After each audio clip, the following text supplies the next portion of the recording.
안녕하세요. 옆집 책방입니다. 오늘은 앵거스 플래처의 고유지능이라는 책을 리뷰해 보려고 합니다. 이 책은 인간의 고유한 지능에 대해 탐구하는 인지과학 기반의 교양서라고 소개할 수 있을 것 같아요. 이 책의 작가인 앵거스 플래처 교수님이 신경과학을 전공하시고 스토리텔링, 즉 서사가 인간의 사고와 의사결정에 어떤 식으로 영향을 미치는지를 연구하시는 분이거든요. 연구한 내용을 바탕으로 만든 개념인 고유지능이라는 것을 일반 독자들이 현실에서 어떤 문제를 바라보는 방식이나 관점에 어떻게 적용하면 좋을지를 소개하는 책이에요. 그럼 작가가 말하는 고유지능에 대해서 좀 더 자세히 소개해 볼게요. 작가는 진화를 통해서 우리 뇌가 두 가지 다른 능력, 혹은 작동 방식을 갖게 되었다고 말합니다. 하나는 컴퓨터가 생각하는 것과 비슷한 방식인 논리력이에요. 우리한테 굉장히 익숙하죠.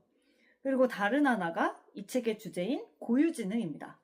정답이 있고 데이터가 충분한 상황에서 사용하기 좋은 게 논리력이라면 고유지능은 데이터가 부족한 상황 또는 불확실한 현실에서 우리가 본능적으로 문제를 해결하기 위해 발휘하는 사고 능력이라고 볼 수 있는데요. 이 고유지능을 사용할 때 우리는 그 상황을 숫자 이런 게 아니라 이야기로 이해를 합니다.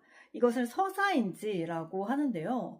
우리가 불확실하거나 데이터가 부족한 상황을 맞닥뜨린 경험을 떠올려 보면 대체로 우리는 컴퓨터처럼 계산부터 하지 않고 지금 무슨 일이 벌어지고 있고 이 일이 앞으로 어떻게 흘러갈 것인가를 감각적으로 파악한다는 것을 알 수 있습니다.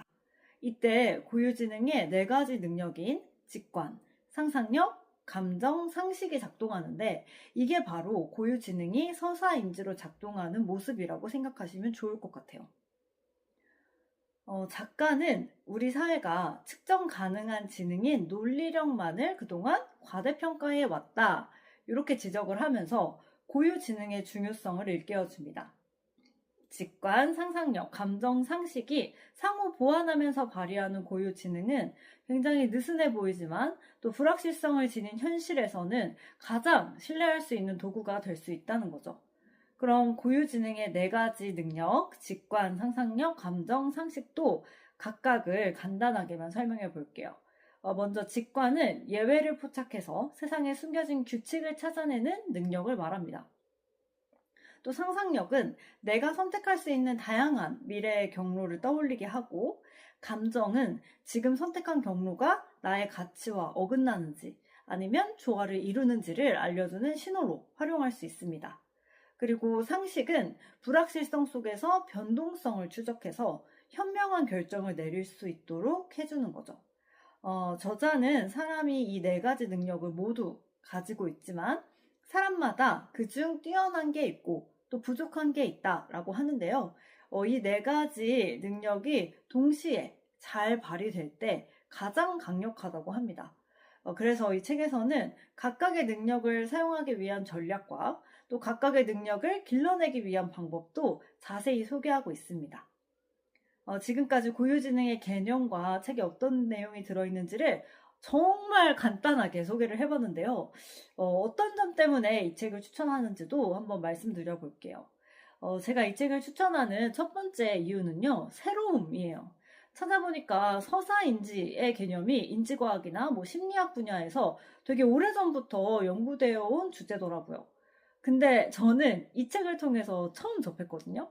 그래서 저는 지능, 그리고 인간이 생각하거나 의사결정하는 방식에 대한 새로운 접근으로 느껴졌어요. 그래서 굉장히 흥미로웠거든요.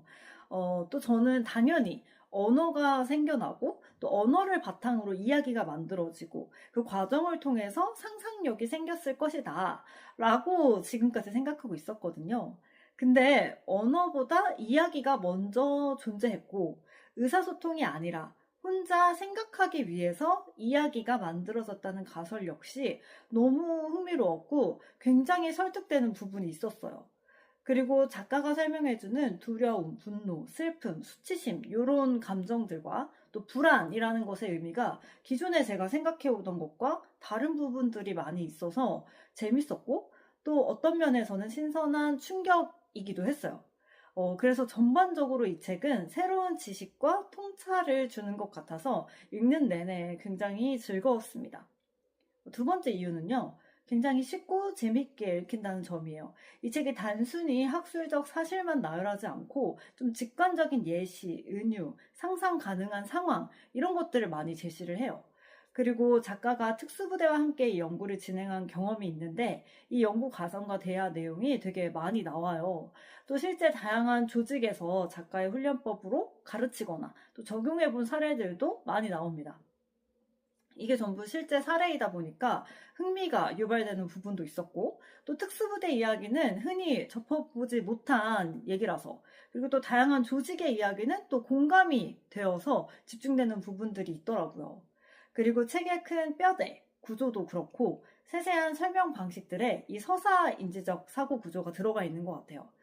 그래서 학술적 개념을 그냥 하나의 이야기처럼 좀 독자들이 체험할 수 있도록 설계했다는 생각이 들더라고요. 그래서 더 자연스럽게 술술 읽히는 부분이 있었던 것 같아요. 세 번째 이유는요, 인간다움에 대한 새로운 통찰을 한다는 점입니다. 특히 AI가 세상을 빠르게 바꾸고 있는 지금, 우리는 인간으로서 살아가는 의미에 대한 고민을 또 많이 하잖아요. 이 책은 인간의 힘은 정확한 답에 있는 게 아니라 의미 있는 질문을 던지는 능력에 있다고 말합니다. 정보는 많지만 내가 누군지 또 어떤 길을 가야 하는지를 스스로에게 묻는 능력이 귀해진 지금, 인간이 지닌 직관, 상상력, 감정, 상식을 되살려서 AI 시대에도 흔들리지 않는 나다운 삶을 살게 하는 법을 이 책은 알려줍니다. 그래서 저는 이 책을 AI 시대의 인간다움을 재발견하고 싶으신 많은 분들, 또 자기 이해와 성장에 관심이 있으신 분들, 삶의 복잡한 문제를 새로운 관점에서 접근해보고 싶으신 분들께 정말 추천하고 싶습니다. 그리고 이 책에서 사람마다 이 고유지능의 4가지 능력 중에 뛰어난 부분도 있고 또 부족한 부분도 있다고 소개를 했다고 했잖아요. 이 책의 부록 부분에 보시면 고유지능 4가지 능력 중에 내가 어떤 게 강하고 또 어떤 게 부족한지를 진단할 수 있는 테스트가 있어요. 그리고 각각의 능력을 기르려면 어떻게 구체적으로 훈련을 해야 하는지 훈련법들도 소개되어 있거든요. 저는 테스트를 해보니까 상상력이 높게 나오고 상식이 낮게 나오더라고요. 이 책에 나온 훈련법을 활용해서 상식을 좀 더 키워보면 어떨까 하는 생각을 해봤습니다. 그래서 혹시 이 책을 읽으실 분들이 계시다면 부록도 잘 챙겨보시면 재미도 있고 또 도움도 될 것 같아요.